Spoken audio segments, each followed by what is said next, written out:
നമസ്തേ. തിരുവനന്തപുരം വിമാനത്താവളത്തിലാണ് ഞാൻ. മുഖവുര വേണ്ടാത്തൊരു നേതാവാണ് എനിക്കൊപ്പം. ഭാരതീയ യുവമോർച്ചയുടെ ദേശീയ അധ്യക്ഷൻ, ബാംഗ്ലൂർ സൗത്ത് MP, അതിനുമപ്പുറം ഈ നിൽക്കുന്ന അടക്കമുള്ള യുവനിരയുടെ പ്രചോദനം. നമസ്കാരം, സ്വാഗതം once again to JanamTV. So very clearly everyone knows what brings you here today. So this is the time when we recall 2018 when Ayyappa Bhaktas were tortured right across the state. There was an attempt by the current dispensation using the police to break down, destroy the rituals, the traditions, the belief. And now we saw the same government trying to organize a global Ayyappa summit on the shores of the Pamba with sponsorship and 5-star facilities. This is what has prompted the believers, the Ayyappa Bhaktas, to come together once again. Your first message, first reaction, sir.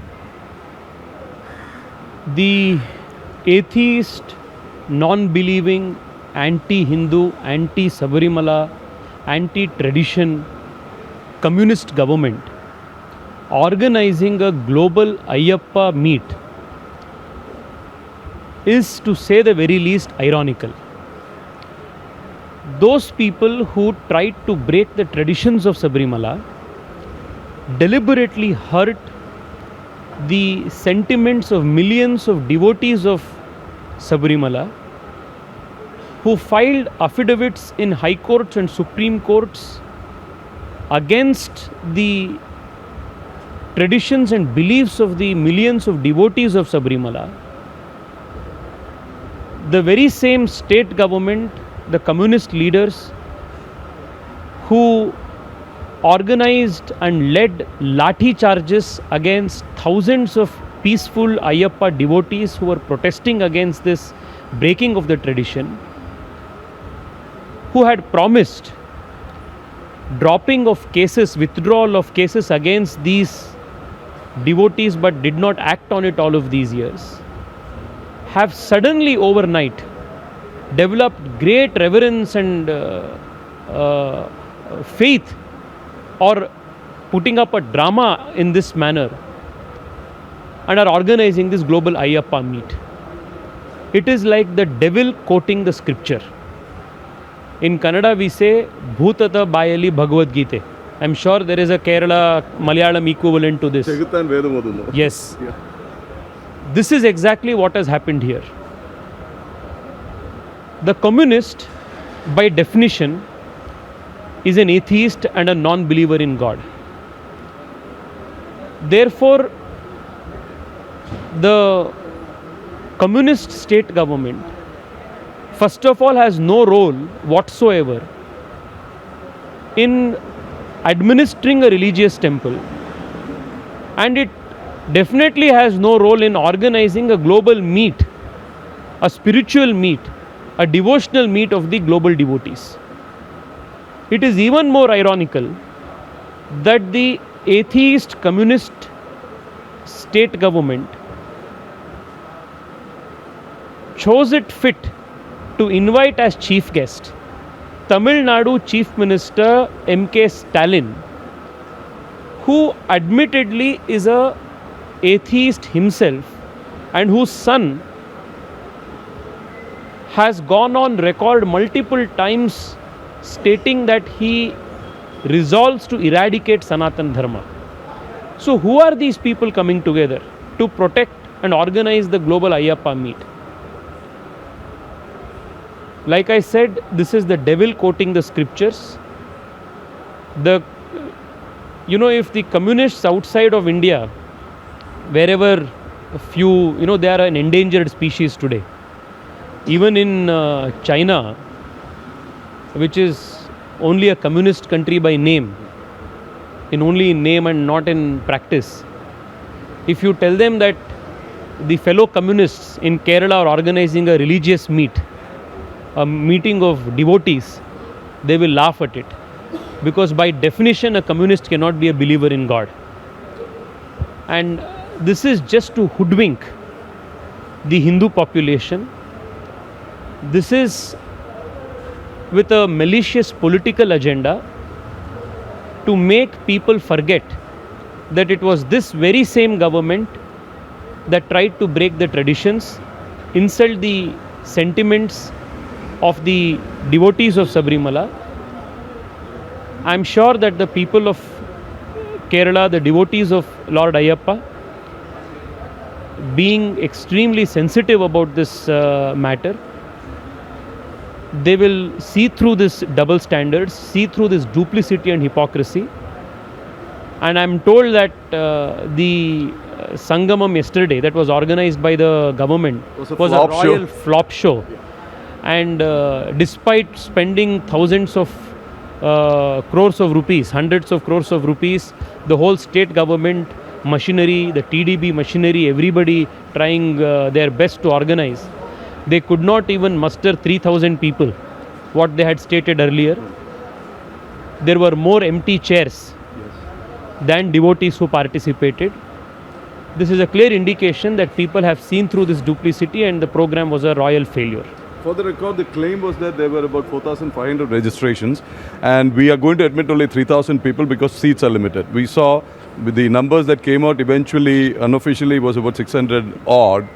And now the empty chairs which JanamTV telecast, we saw a new definition, a new justification from the State Secretary of the CPIM, M.V. Govindan, who himself has gone on record against Sanatana Dharma, and he said it is AI created image. Now he is being trolled that it is all illa image, AI image.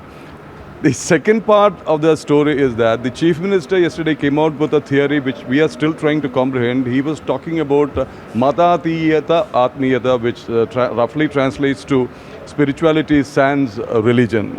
We do not know what is the kind of interpretation that he and his team is trying to give to the people.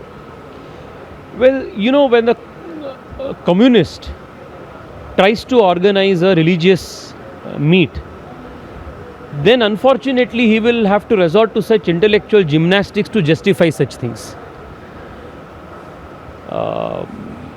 Now, by their own admission and the affidavits that they have filed in Supreme Court, they do not want the tradition to continue.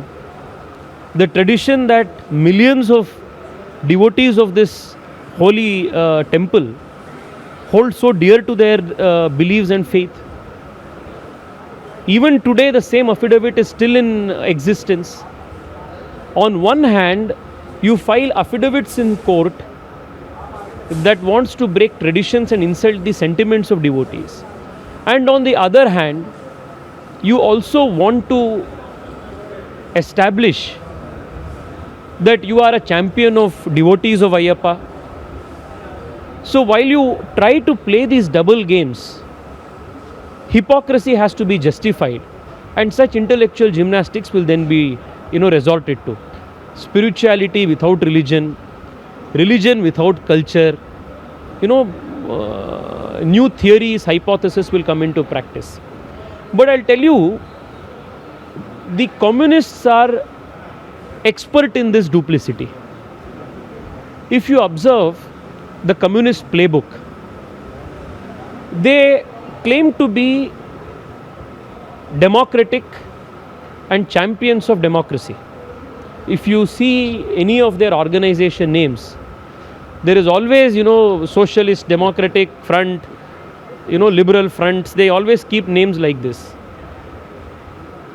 But a communist can never be a democrat.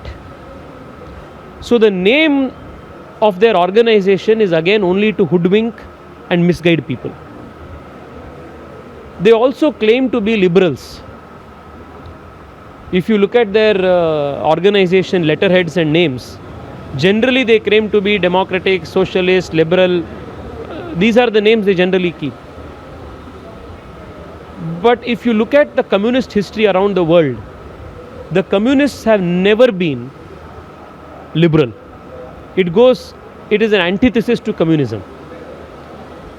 If you look at what Stalin did in Russia, if you look at what Fidel Castro did in Cuba, if you look at the red history around the world, it has been the bloodiest chapter in human civilization. It has been anything but democratic. It has been anything but liberal. But all the same, while they were massacring people, they were calling themselves liberal. while they were killing students in Tiananmen Square in China, they said they are democratic. So even now, while trying to kill traditions in Sabrimala, they are doing it while trying to hoodwink people by organizing this global Ayyappa meet. This is a classic playbook of the communists. People should not fall for this. The communists are the biggest threat, living threat to all Hindu traditions and temples. Even in Karnataka, just recently, the same communist gang tried to create a false narrative, a bogey against the Dharmasthala temple, and Which was taken up big time with the big so-called time, mainstream media in absolutely, Kerala. not just in Kerala, even BBC, Al Jazeera, all of these people came together to support this. It was the same communist front leaders, communist front lawyers, communist front activists, YouTubers who created this entire episode in Dharmasthala. And the state government's SIT also had requested the Kerala State Police to come and investigate it. Why?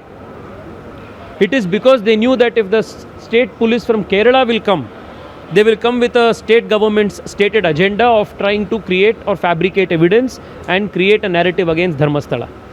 So their agenda has always been to destabilize Hindu institutions, temples, and by organizing this drama, people cannot be hoodwinked. Now, you mentioned about the SIT. I don't know whether it has come to your notice that the accused from Kerala, when summoned by the SIT, the state government and the state police ensured security and accompanied him to safeguard him from the SIT probably. I don't know what kind of threat this guy is going to face from the SIT. No, absolutely. This just shows how the communists in both Kerala and in Karnataka support each other, are hand in glove with each other in their common objective of destroying, weakening of Hindu temples in both the states.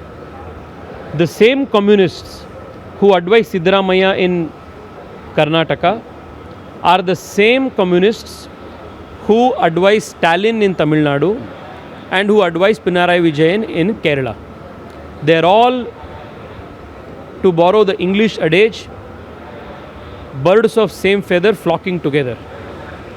So the meet that has happened in Pamba is not a meet of the devotees, it is a meet of these devils who only try to destabilize and weaken Hindu temples and religious institutions. Now, you are here in Kerala, in Thiruvananthapuram, on a historic day. We have heard of tax increases, we have heard of price rise. This is a historic day, as announced by the PM yesterday, wherein we are going to see massive tax cuts, massive reduction in prices, not of luxury goods, from milk, from educational, from erasers, books, to even cars for the middle class up to 1,200, 1,500 cc. How do you see this? Because we were projected as a dead economy by Trump, parroted by Rahul.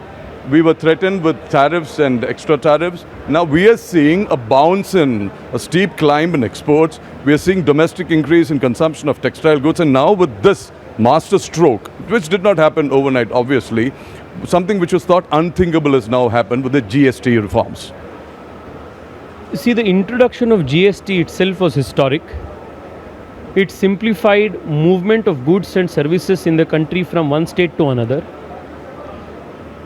Perhaps people of my age who have not seen or experienced the pre-GST regime will truly not understand or appreciate the quantum or magnitude of change that GST has brought.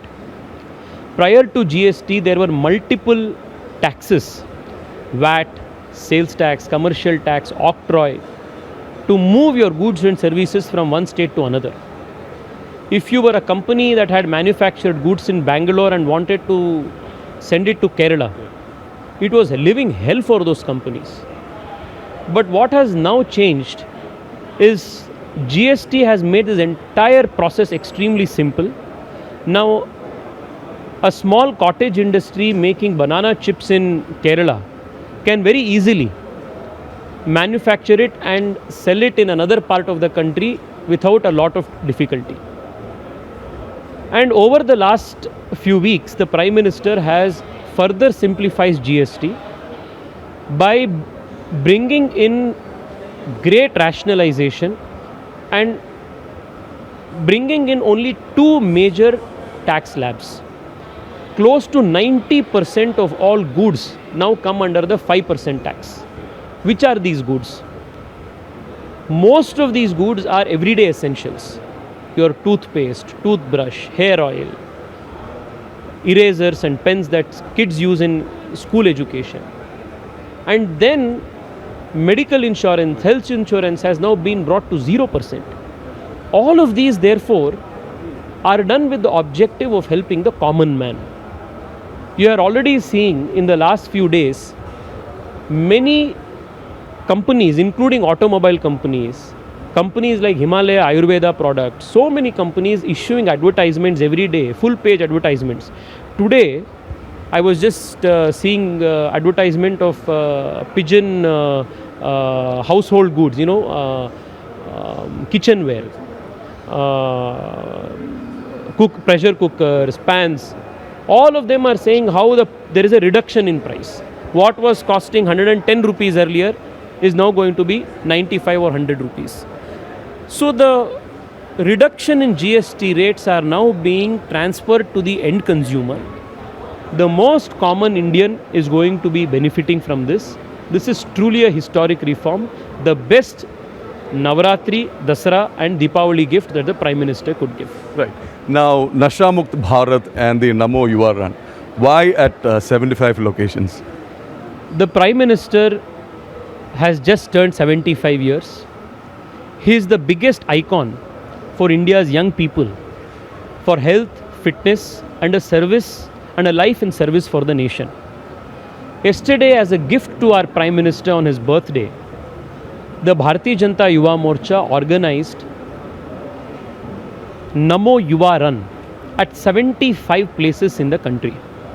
At each location, more than 5 to 8,000 young people participated, ran for 5 kilometers and pledged to always stay away from drugs and support the government in its fight against drugs. Consumption of drugs and addiction of drugs